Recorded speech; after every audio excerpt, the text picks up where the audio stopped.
Well, thank you, and good afternoon.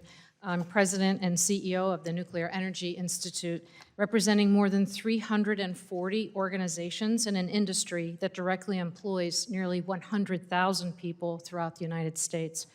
I really appreciate the opportunity to testify, and I thank Chairman Duncan, Ranking Member DeGette, and the subcommittee, as well as Chair Rogers and Ranking Member Pallone, for continuing to recognize the critical need for nuclear energy for our nation's energy security and decarbonization goals.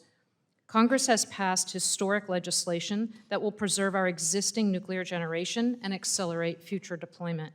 I thank Congress for these important actions and urge you to protect the tax credits and other provisions that will enable continued U.S. leadership in nuclear technology.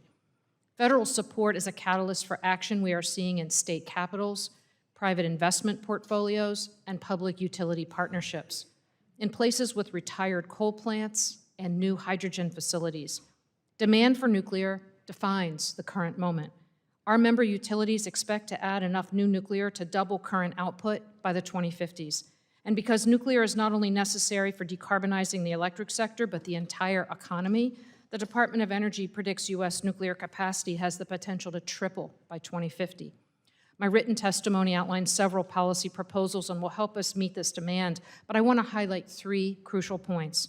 First, we must modernize the regulatory process. If we're serious about decarbonizing and meeting our climate and energy security goals, the NRC must get serious about modernizing its processes to be much faster without sacrificing safety. And let me be clear, those two things can coexist. Without NRC modernization, regulatory inefficiency leads to excessive cost and lack of predictability, which will hinder deployment. Our analysis of the NRC's own data demonstrates that instead of the agency's reviews becoming faster and more efficient, they're taking longer and requiring more resources.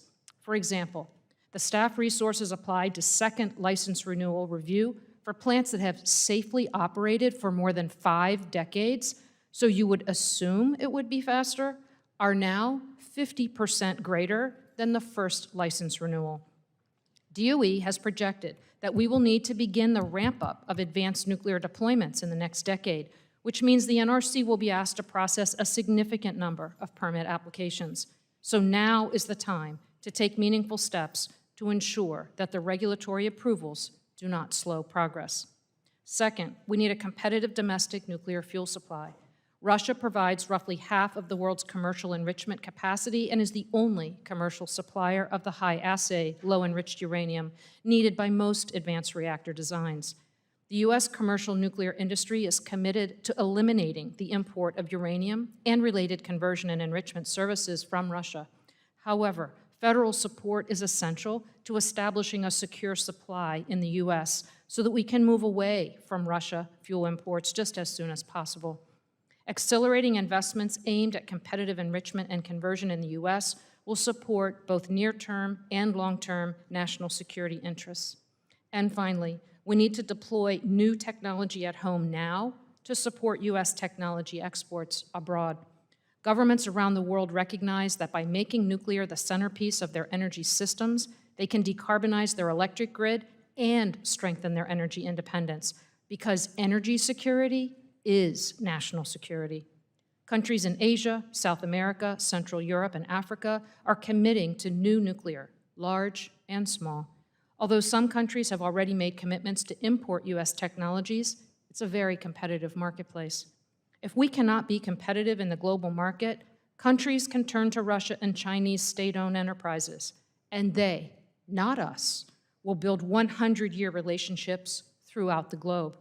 It's already happening today, and despite our superior technology, their nuclear programs are positioning themselves as very attractive options.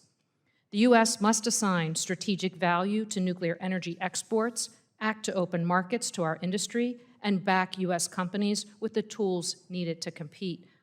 The industry I represent looks forward to working with you to ensure our nation can take full advantage of all that nuclear energy has to offer. Thank you.